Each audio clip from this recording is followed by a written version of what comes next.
Hello everyone, and welcome to my guide to how the guild I'm in defeats the Air Raid Rift.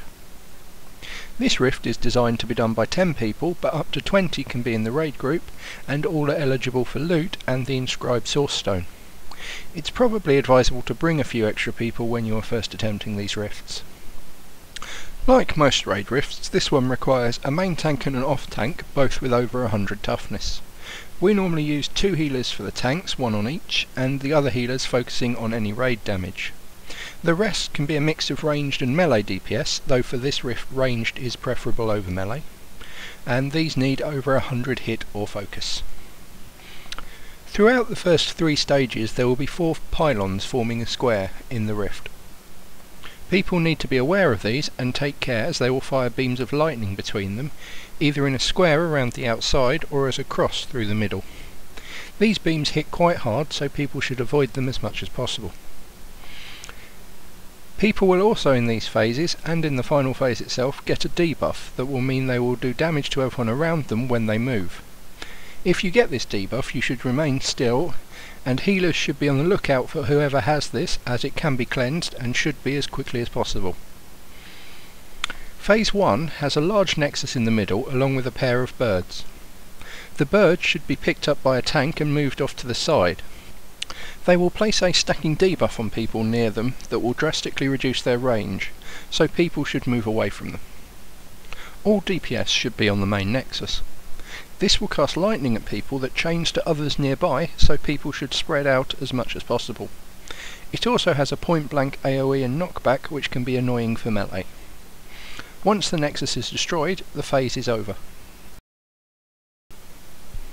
Phase 2 is pretty simple. There are 2 air elementals which need to be killed. Have a tank pick up each one and then just DPS them down. They don't have any abilities that really need to be worried about. Once they are both killed, then the phase is over. The third phase has 2 Stormlords that need to be killed. They should be marked as they teleport around the rift at random, and a tank should be assigned to each one. Both of these need to die at nearly the same time, so either the first one can be DPS down to under about 10%, then all DPS switch to the other one, kill it, and before returning to the first, or you can split your DPS evenly between the 2. Either way works, as long as they both die together. Other than the lightning from the pylons and the debuff that is common throughout the first few phases, the Stormlords do not have any other abilities. When they are both dead, the phase is complete. Phase 4 is another reasonably simple phase. There are 2 groups of about 5 minions on either side of the rift, which respawn quite quickly when killed.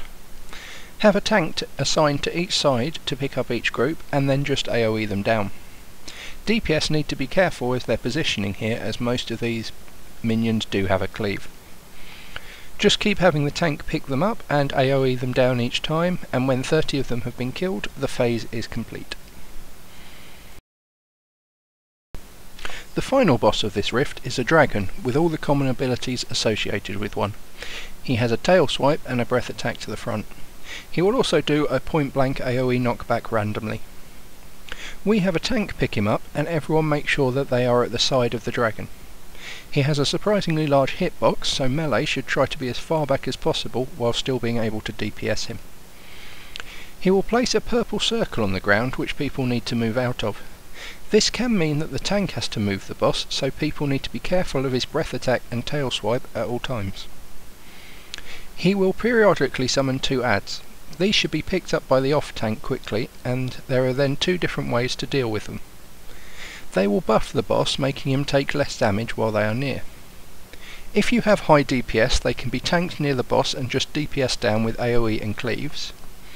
Or if your DPS is slightly lower, they should be moved to the far edge of the rift and tanked there, so that the boss is out of range of their buff. They will despawn when the next pair is summoned, so they don't need to be killed. As long as everyone watches their positioning and the healers are alert to the debuff from the earlier stages, he should be able to be defeated comfortably. Thank you for watching this video. I've been Zero Override, and hope you have success in defeating this rift.